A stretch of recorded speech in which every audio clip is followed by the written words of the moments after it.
Welcome to this IELTS listening practice test. There are 4 sections and 40 questions in total. Each recording is played only once. You'll have time to read the questions before each part and check your answers afterward. At the end, you'll get 10 minutes to transfer your answers. Get ready with a pen and paper. Now let's begin section 1.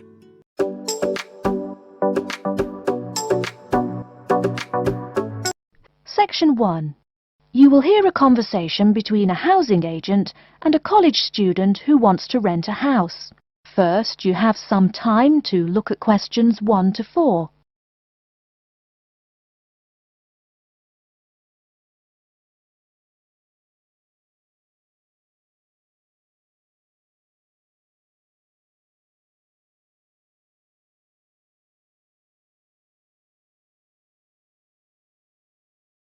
You will see that there is an example which has been done for you. On this occasion only, the conversation relating to this will be played first. Good afternoon and welcome to Habitat Hunters. You must be Joseph. Yes, that's right. You said on the phone that I could come by at 2 o'clock. Sorry, I'm a little early. No problem at all. In Calgary's market, you have to move fast if you want a good apartment. Actually, I'd settle for almost anything. I've been here 10 days and the hotel is ruining me. My father has me on a strict budget. Sit right down here now, sir. Let's talk a little about the places before we go have a look. Now, we have 4 apartments available. Okay. Could you tell me more about those 4 apartments? Sure. The first one is on Beetle Road, just a block off campus. It's a 3-bedroom with a bathroom and a living room and a great Italian restaurant right next to it. The agent says that the first apartment is a 3-bedroom apartment with a great Italian restaurant right next to it. So, restaurant has been written in the space. Now we shall begin. You should answer the questions as you listen, because you will not hear the recording a second time. Listen carefully and answer questions 1 to 4. Good afternoon and welcome to Habitat Hunters. You must be Joseph. Yes, that's right. You said on the phone that I could come by at 2 o'clock. Sorry, I'm a little early. No problem at all. In Calgary's market, you have to move fast if you want a good apartment. Actually, I'd settle for almost anything.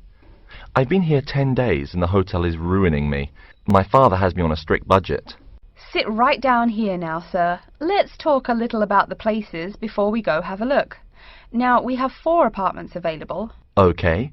Could you tell me more about those 4 apartments? Sure. The first one is on Beetle Road, just a block off campus. It's a 3-bedroom with a bathroom and a living room and a great Italian restaurant right next to it. How much? Well, it's $435 a month, including internet and utilities. Okay, that sounds reasonable. Any drawbacks to the house? There's a really big garden, but it hasn't been taken care of over the years and is just too big to clean up nicely. That sounds okay. Tell me about the next option. The other 3-bedroom apartment is on Oakington Avenue on campus. It is right near the building where you have classes, and the kitchen and living room are newly furnished. Wow, that sounds like a pretty good option. Well, it is a cool apartment, but since it's a dormitory, the living room, bathroom, kitchen and washing machine are all shared. It would be nice not to have to buy living room furniture, though. And how much is this one? $400 per month for a bedroom with an air conditioner. For a bedroom without an air conditioner, you would pay less, $340 for it. Yikes! Even with the air conditioner it sounds really inconvenient to have to share facilities. I'll never cook if I have to walk down the hall to use the kitchen. Yeah, that's true. Before you hear the rest of the conversation, you have some time to look at questions 5 to 10.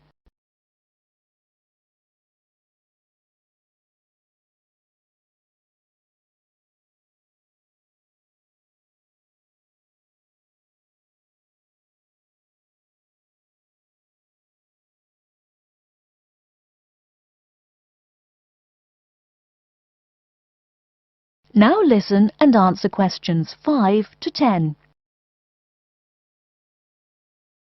Anyway, the next place is a 2-bedroom on Mead Street. Oh, I like Mead Street. That's off campus, right? Yep, it's pretty cool, but it only has 2 bedrooms, plus a living room and a study. But I want to live together with my 2 friends. So you could make the study into a small bedroom if you end up living with them. Also, we guys will want a TV and DVD player since we're all so much into movies. Well, this place has a great TV and VCR, but no DVD player. No DVD? That's so weird. Are any other facilities provided? As you said, weird enough, it also comes with a wash basin. Is there a washing machine? I think we need that more than just a wash basin. I'm afraid there's no washing machine in the apartment. Wow, that's so old-fashioned. Maybe it's not the best choice for 3 college guys. How much is it? Well, it's $600 per month, but of course it would be cheaper if you made it into 3 bedrooms instead of 2. Where is the apartment located? It's 2500 Mead Street, where there are a lot of bars. It would be affordable, but it would get pretty noisy. And that sounds really expensive for an old place in a noisy area. How about the last place? This one's on campus in the Devon Close complex. It's a 1-bedroom, so it will be a little quieter than the Mead Street place. 1 bedroom, huh? That could be good for focusing on my studies. What else does it have? It comes with a living room and a study, and includes a really nice lamp in the study that has a bunch of different settings. You know what else is cool? There's a dining hall downstairs, so all evening meals are free. You can purchase breakfast and lunch, but meals after 6 p.m. are free. Wow, this place sounds too good to be true. Is it really expensive? It's all right, $500 per month, but there's no bathroom. What? No bathroom? Well, there's no bathroom in the apartment, but there's one at the end of the hall. Thanks. I think now I just have to decide whether I want to live alone or not. Yeah, which one do you prefer? I think I'd choose either this apartment or the one on Beetle Road. Okay, you'd better think about it, and then you can contact me ASAP. Fine. Thanks for your help. You're welcome. That is the end of section 1. You now have half a minute to check your answers.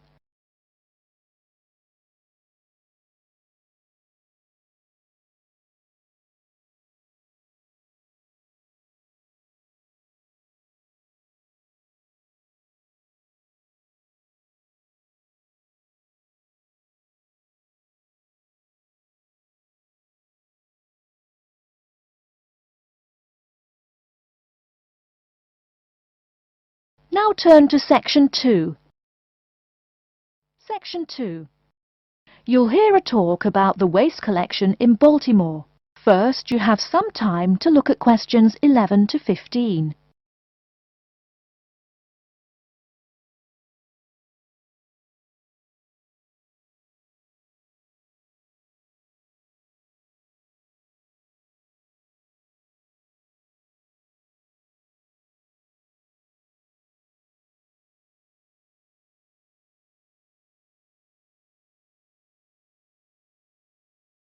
Now, listen carefully and answer questions 11 to 15.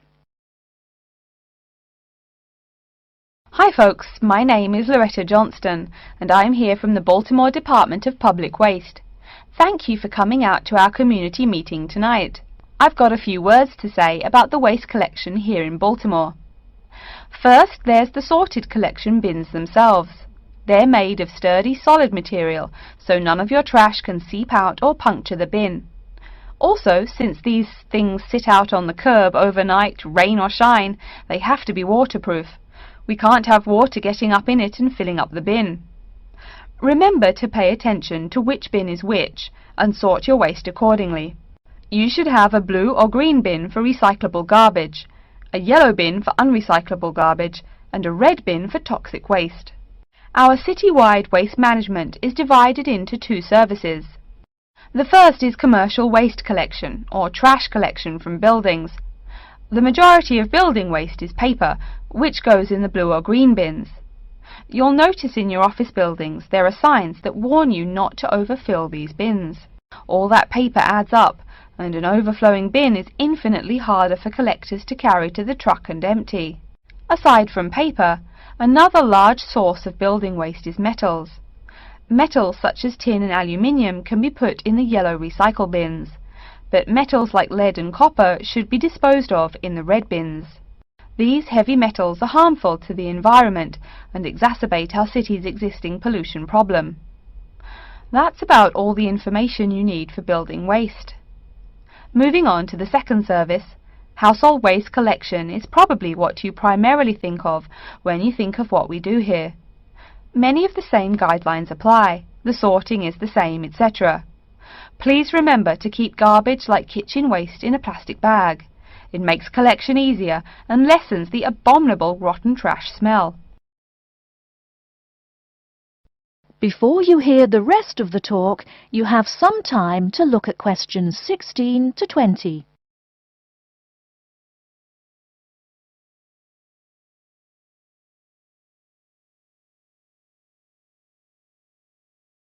Now listen and answer questions 16 to 20.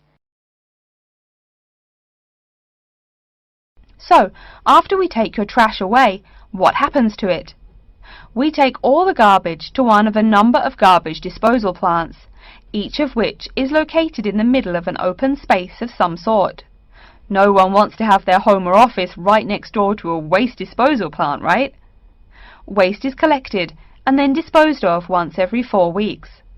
A lot of trash can build up in that time, so we're in the process of developing a plan to fund collection more frequently. Ideally, it would be collected weekly, but we will likely have to settle for bi-weekly. The garbage trucks make their rounds to clear the bins at night in order to avoid traffic. I'm sure you've seen how much waste your own household produces in a given week. Now imagine all the trash produced by all the households in Baltimore. It's a lot, right? It may surprise you that this amount is only marginal compared to commercial waste. Yep, the main waste producers are actually businesses, industrial facilities, retail and offices. Hard to believe humans produce that much waste, right? No wonder we have pollution problems. Anyway, after all incoming waste is sorted, recyclables are sent to a recycling plant, while garbage and toxic waste are transported to their respective areas of the plant for treatment. Items such as stones, which should not be disposed of in our bins, are separated out and discarded. Once the trash has undergone the treatment process, it is compacted and disposed of with all the other trash. And finally, when the landfill space is full, it is buried deep underground, and in time, something new is built on the land. That's everything about waste collection. Thank you for listening. Are there any questions? That is the end of section 2. You now have half a minute to check your answers.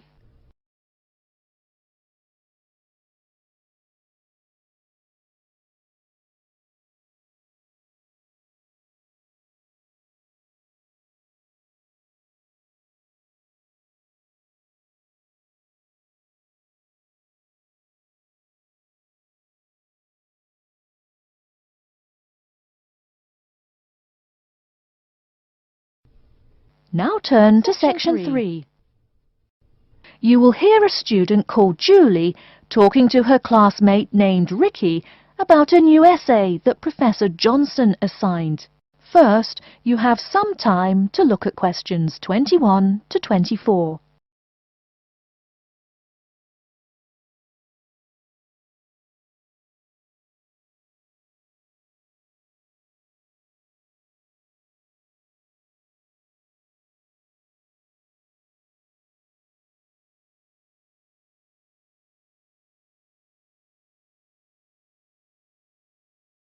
Now, listen carefully and answer questions 21 to 24. Hi, Julie, it's Ricky. Hi Ricky, how are you? I noticed you weren't in psychology today. I'm feeling sick, so I didn't go to school today. Would you mind telling me what I missed in class? Sure thing. I'm sorry you're not feeling well. Anyway, we spent most of the class talking about a new essay that Professor Johnson assigned. You need to choose one of the bold headings from the note system and research it. Wow, I picked the wrong day to miss class, huh? You sure did. Could you tell me the specific requirements of this paper? Sure. You need to find scientific research that supports your claim as one of your references. It can be from some of the case studies we discussed in class, or you can find your own. Or even better, you can conduct your own research. I'm sure that would get you an A. Have you decided what you're going to do yet? Also, where are you getting your references? Yeah, I'm going to research facial recognition by infants. I've already found a few experiments in scientific journals. That would probably be a good start for you. There are tons of journals in the library. Great idea, thanks. I'm considering writing my essay on the effects of one of the psychotropic drugs we talked about in class. I'm sure there is lots of stuff about it on the internet. Are we allowed to use information from the internet? Sure, you can use that as long as it's not your main source for information. You'll probably want to cite some of the experiments we went over. Good idea, thanks. I'm going to try to find some information from a bunch of different sources. Before you hear the rest of the talk, you have some time to look at questions 25 to 30.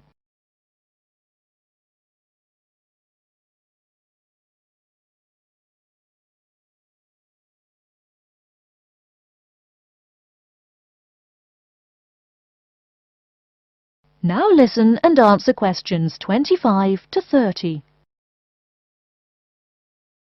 Are there any specifications on how the essay should be written? Yeah, Professor Johnson wants it double-spaced. It should be between 6 to 10 pages long. 6 to 10 pages? That's so much! Oh, it's going to take forever. I know, the whole class groaned when he said that. Anyway, you also need to put the title in italics and... Wait, each section heading or just the main heading? Only the main heading should be in italics. I think section titles are supposed to be in the same format, but maybe in bold. You'll have to check that in class next time. Oh, okay. So I take it that the report has to be typed, since there are so many requirements. What are the other formatting requirements? Yep, it's got to be typed. Aside from that, there are still a few more specifications. You should number each page. Make sure it goes up in the top right corner. Okay, I'll make sure to write that down. I always forget to number the pages. Do we need to title and date each page too? You need the shortened title on every page, but no need to include the date. That should just be on the cover page. Okay, thanks. No problem. Also, make sure the margins are 3.25 pixels wide. What? I'm not even sure how to do that. Oh, it's okay, I can show you. It's really easy. I think that's all the directions he gave us. A lot of formatting requirements, but we have the freedom to research many things that we like, so that's good. Oh, I almost forgot. Remember to put down your ID number on your report. Thanks so much for your help. I'll see you in class Monday. No problem. Glad I could help. See you later. That is the end of section 3. You now have half a minute to check your answers.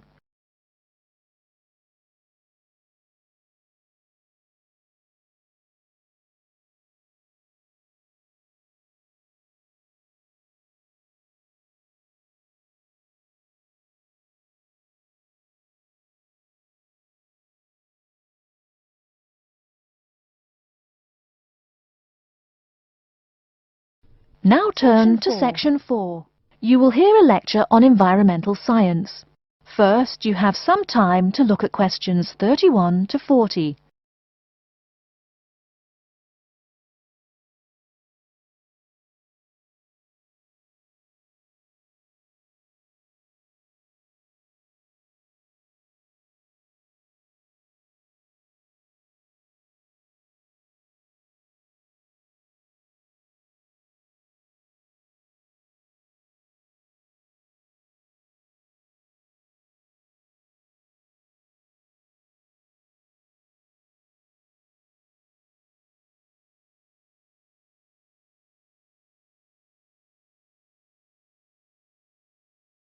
Now, listen carefully and answer questions 31 to 40.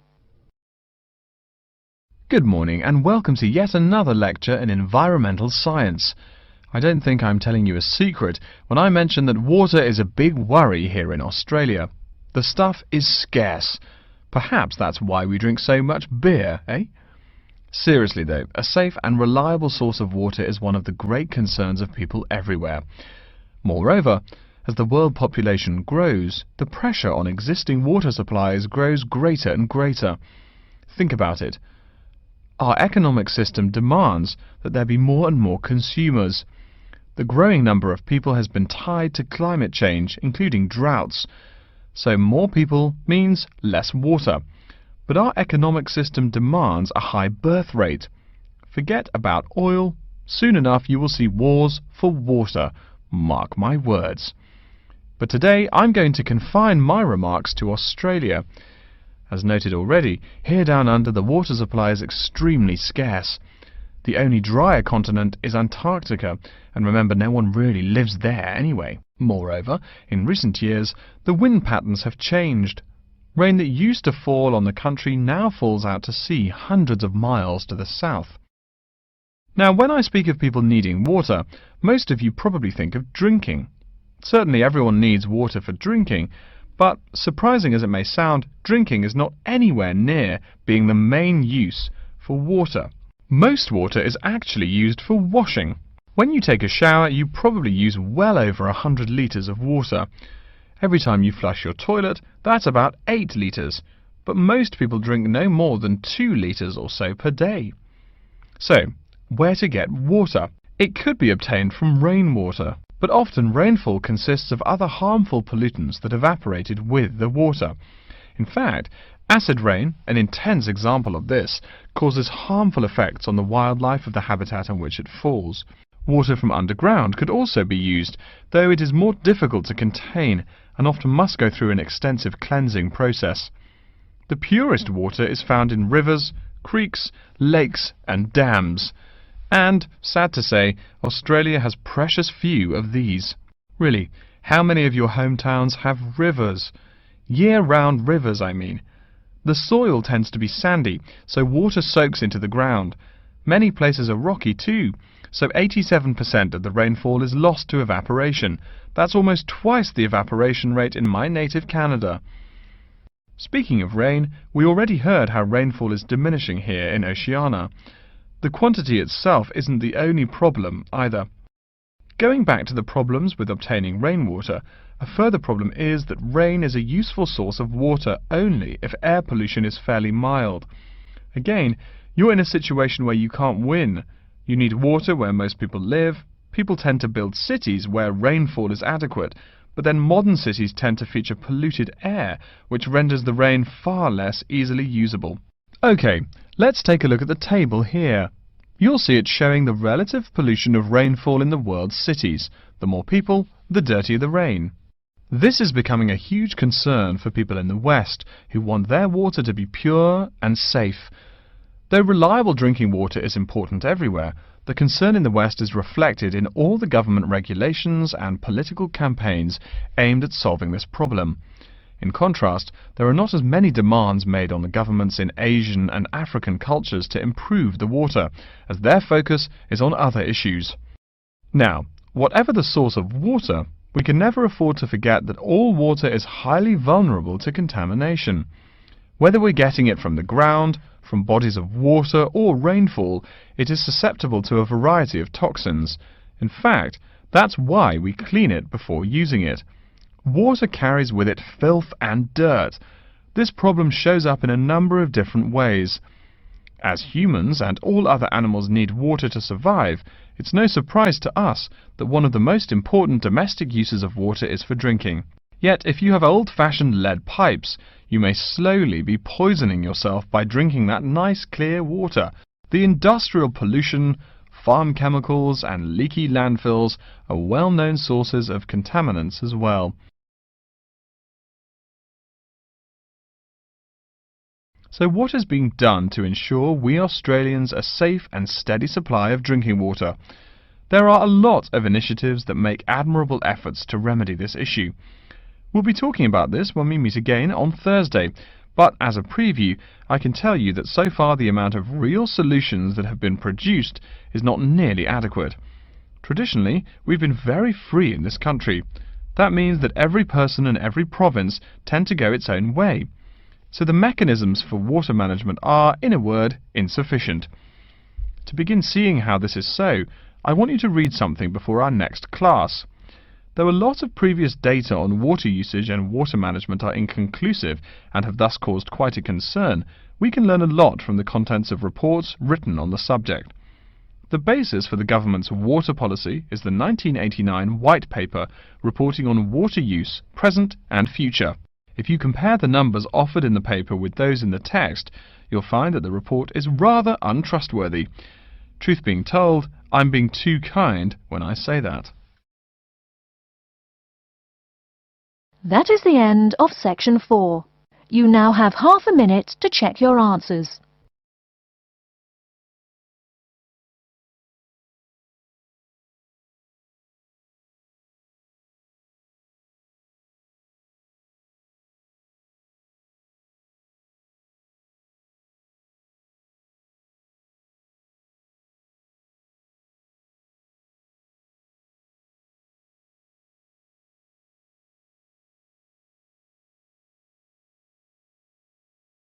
That is the end of the listening test. In the IELTS test, you will now have 10 minutes to transfer your answers to an answer sheet.